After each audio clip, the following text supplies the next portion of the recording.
Semana que acaba, semana que começa.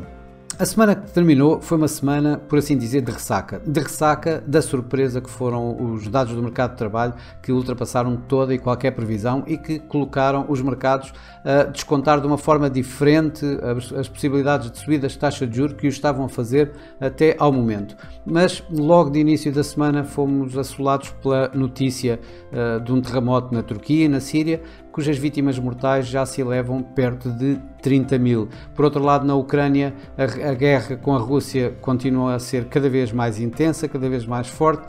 Os bombardeamentos sucedem-se e cada vez são em maior número e mais agressivos.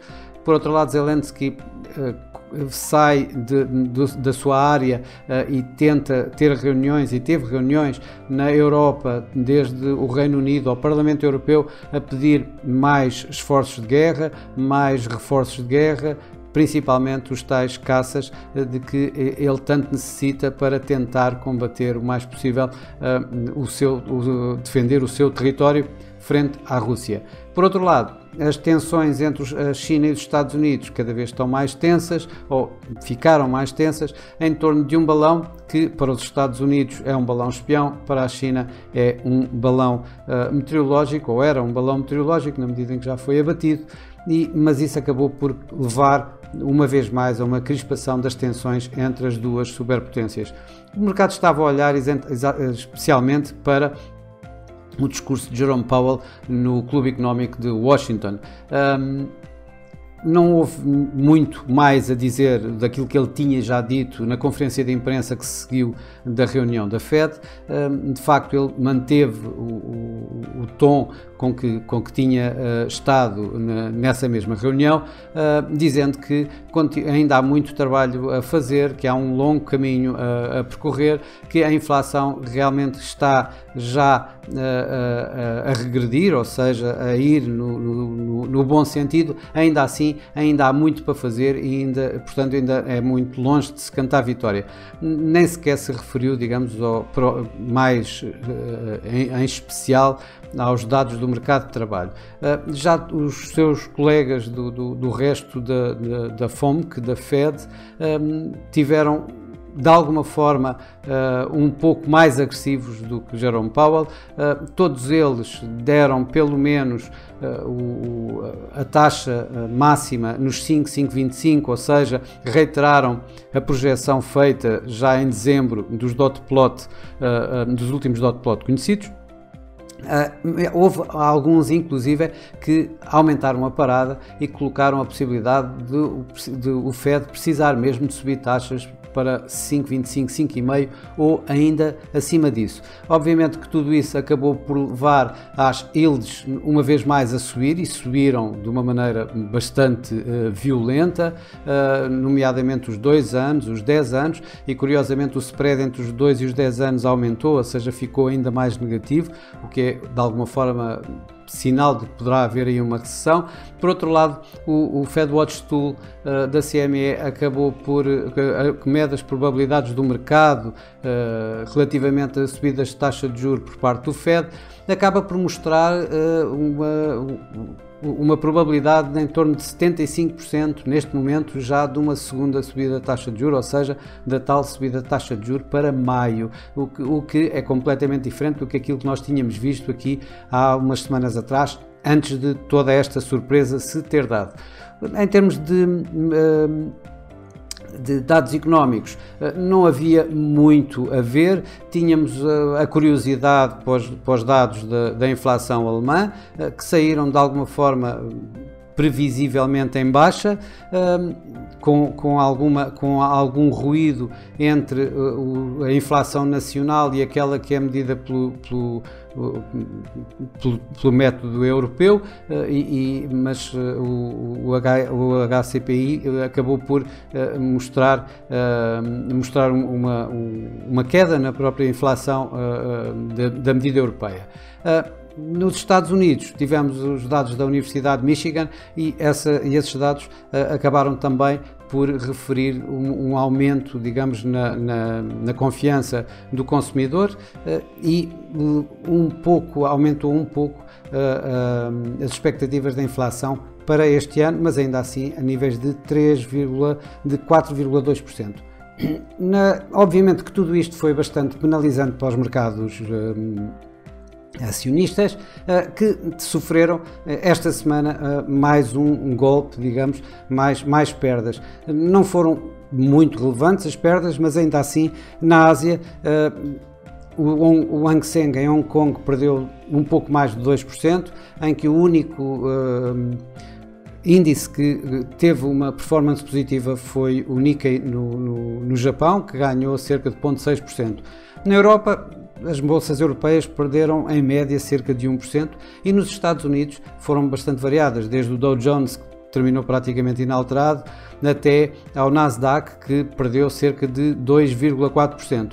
Por cá, por Portugal, o PSI foi contra a tendência geral na Europa e até terminou a ganhar cerca de 0,3%, 0,4%, ajudado por uma Mota-Engil que mais uma semana de ganhos e desta vez ganhou cerca de 13%, com a Green volta a ser a que mais caiu e perdeu cerca de 2%. No mercado cambial, obviamente que o dólar foi o grande ganhador. Atenção, estas yields a subir são bastante suportivas. Por outro lado, alguma aversão ao risco que se foi sentindo também levou o dólar a ganhos, e que se sentiu principalmente contra o euro, em que terminou o euro-dólar abaixo de 1,07, depois de ainda há 2 semanas ter chegado acima de 1,10. Outra das divisas bastante voláteis foi o Yen.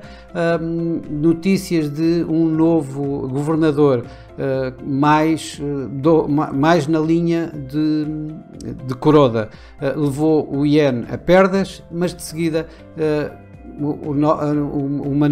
uma nova notícia que dava como, e desta vez mais assertiva, que dava como um ex-membro do Banco do Japão como o futuro governador do Banco do Japão, acabou por levar uma vez mais o Yen a ganhos, que acabou depois por recuar, ou seja, o Yen acabou por andar bastante volátil em notícias em torno da sucessão, digamos, do Sr. Kuroda ao leme do Banco Central.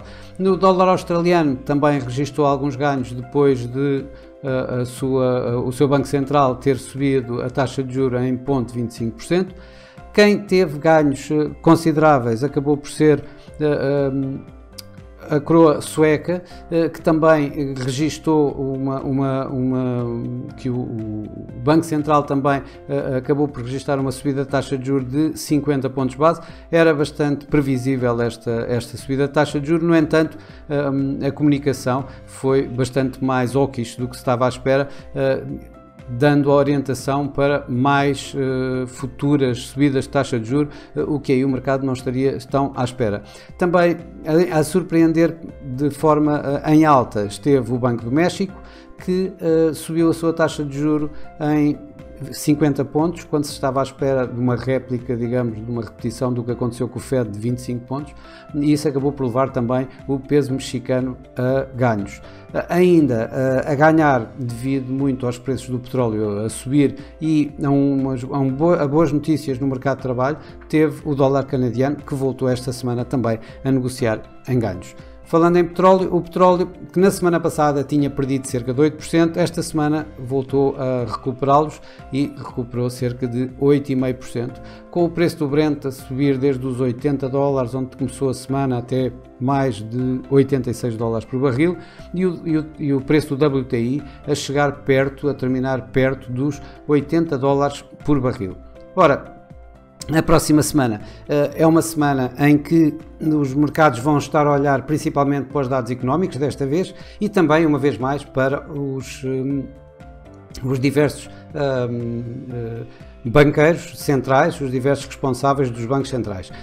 Vamos começar pela parte dos dados económicos, em que o mais importante e o mais relevante vão ser os dados da inflação nos Estados Unidos. É esperado uma queda da inflação dos 6,5% para os 6,2%.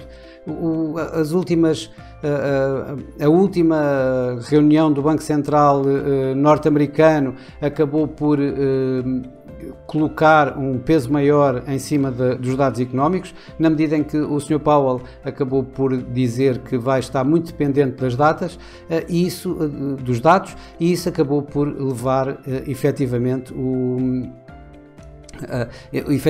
peso maior nos dados. Portanto, vamos ver aqui assim que surpresa positiva ou surpresa negativa nestes dados do Banco Central dos Estados Unidos, da inflação, possam de facto ter no Banco Central em termos de alteração na política monetária. Também vamos ter dados da inflação no Reino Unido, que vai contar também muito para o que vai acontecer nas próximas reuniões do Banco de Inglaterra.